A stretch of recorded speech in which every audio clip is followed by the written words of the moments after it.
Welcome back to my channel. My name is Antonella. Most people call me Nell Bella or Bella Nella, whichever comes first. I'm okay with that. All right, so you've seen the first part. This is part two of getting your colonoscopy. Now, for those who watched the first video, for me, my experience, I actually had both uh,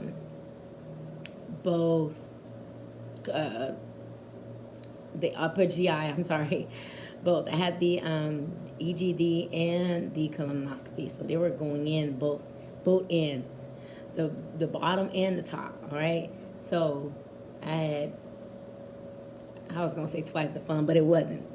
So anywho, before I get off topic here, now, so this is basically talking about the basically my experience during and afterwards.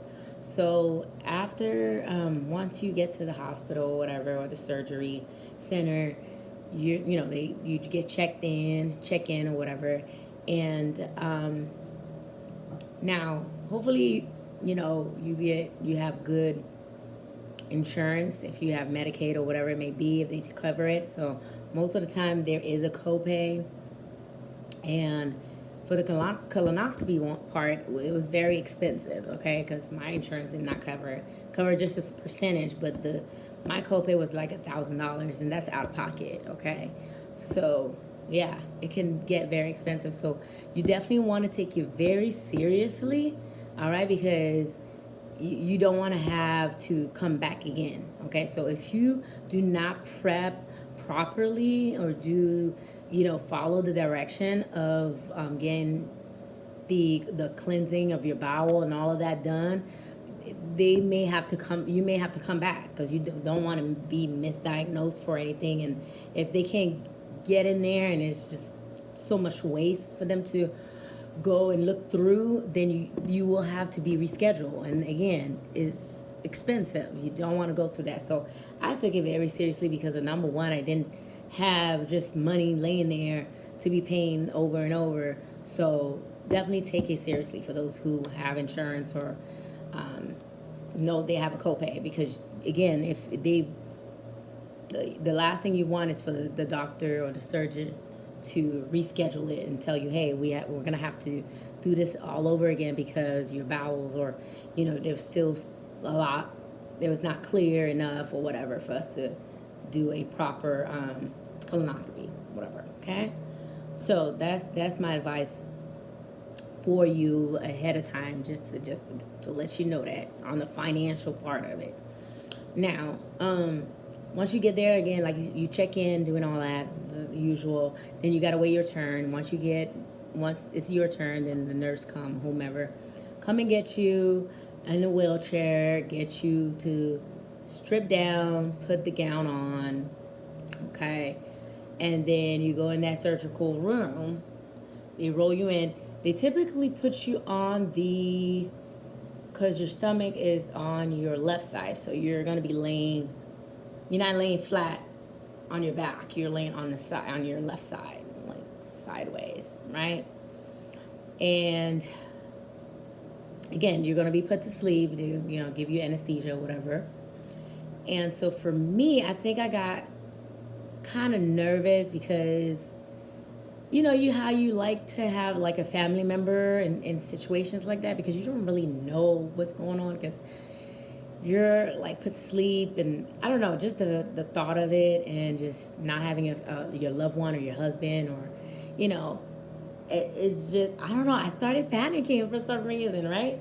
And I started having like almost like an asthma attack, and I could not breathe, because you have to like relax, like you have to be in a relaxed state. You can't just so for me, I was like getting nervous. I started just having anxiety, and then my asthma kicked in, and they're like looking for an asthma pump, because I don't even think I brought mine.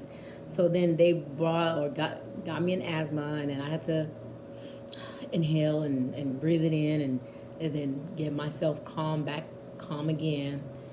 And then they put the mask on for you to breathe in. They put you to sleep or whatever.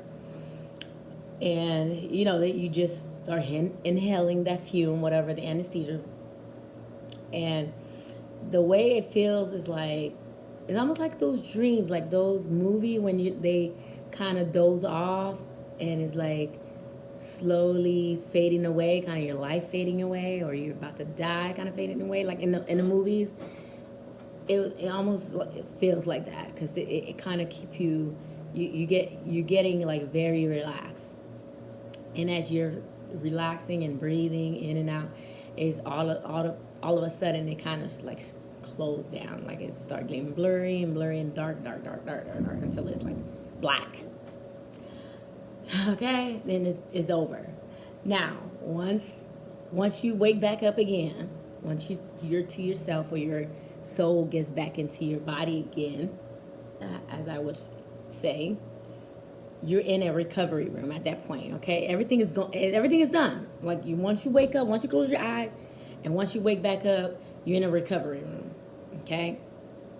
Thank God you're able to wake up again, because that's always a blessing. But once you wake back up, you're like, where am I? Like, you're in the recovery room. Sometimes you'll have a nurse, just checking your vitals, make sure you're okay, make sure you're back alive, whatever. Now, the experience of the colonoscopy, okay, is a little kind of tricky, okay? Because once you wake up, you're going to feel bloated. You're going to feel crampy and bloated. And this is just my experience, but I'm just letting you know that. And the reason why is because while you were in the surgery, they have to actually, blow air inside your intestine, like you're all down here, your abdominal part of it. They have to blow air and stretch it out. Like it has to be stretched out as they blow air in there. So just imagine having gas. It's just that gas feeling when you're gassy. It's just air, a lot of it. It's not just a little bit. It's like a lot. All right. So just imagine everything is like bloated all at once, packed with air. So, I woke up and I was like, whoa. Boy, she's like, yeah, don't worry, relax. So all you got to do is, you're going to have to, gas it out, whatever. So the first thing I needed to do is go to the bathroom because I had to air this out. You're going to have to air it out, honey. And if you're lucky enough, you could probably, air everything out at the hospital. Like, I think I got most of the air out, because I went to the bathroom. I had to go in the bathroom like a couple of times. So it was not just a one-time thing. It was like a one-time, and I just could barely walk. It was one of those gassy, like, just imagine the worst gas you ever had. Like, you just can't get it out almost. Like, you got to move it around. But it was almost like that. So, right. So, yeah. So I think I went there a couple of times, maybe 2 or 3 times or whatever, and just air it. Try to air most of it out, and then till I got more comfortable, because it was very... like I was not comfortable at all. My stomach was hurting. I felt just I don't know. I just felt lightheaded. I was just like, man, what is going on with this? Like, this is not it. So, and then once you finish airing everything out, the most of it, then if you feel comfortable, you feel okay, then they let you go. All right, they let you go. Make sure you do have somebody. You cannot be the one driving yourself home. So they will get you back on that little wheelchair thing and make sure that you're going with somebody. Like, they're not going to just let you, like, it's not in the hospital when they discharge you and you can just go about your way kind of thing. They actually going to be there. The nurse is walking you, talking to whomever who's going to be there. Like, they have to see that person, and they have to see you getting in the car with that person. And they have to see actually, like, if they could, like, lift you up to get you to sit down on the passenger side, they will do that too. Like, you cannot be the one driving. Like, if whomever comes to pick you up thinking that they're going to make you drive, no, you cannot. It will not allow that. So, anywho, that was my experience. That's all I wanted to say. After that, once you get home, you don't want to go directly on solid food, I would suggest that you take it easy, make a smooth transition towards eating gradually to like solid food. Maybe get a smoothie, something light, because you went through all of that, and you don't want to just now.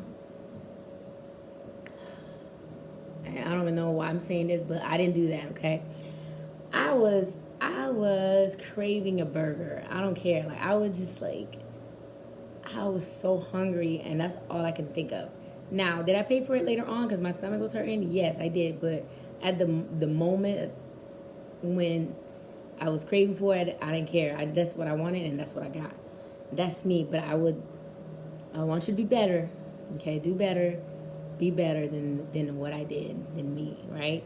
So don't, no matter what the craving may be, just take it easy. Afterwards, you don't have to go hard with it.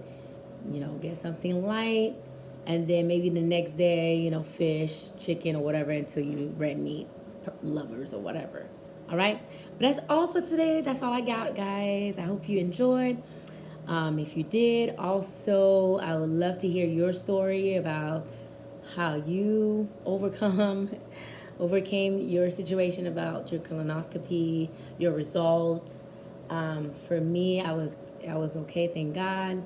It was nothing too serious, but the upper one, that's where I did get a diagnosis for that, and that's gonna be another video. But so far, as far as the bottom, I mean, I've had ulcers in the past, and that's why I just wanted to make sure that's wasn't what I was feeling it again, because that's a whole other situation. But you guys, go down in the section below or the comments and share your situation, what you've done, and how your colonoscopy went. And like, share, or whatever you want to do. Subscribe, definitely, and see you in the next video. Thank you for watching. Bye.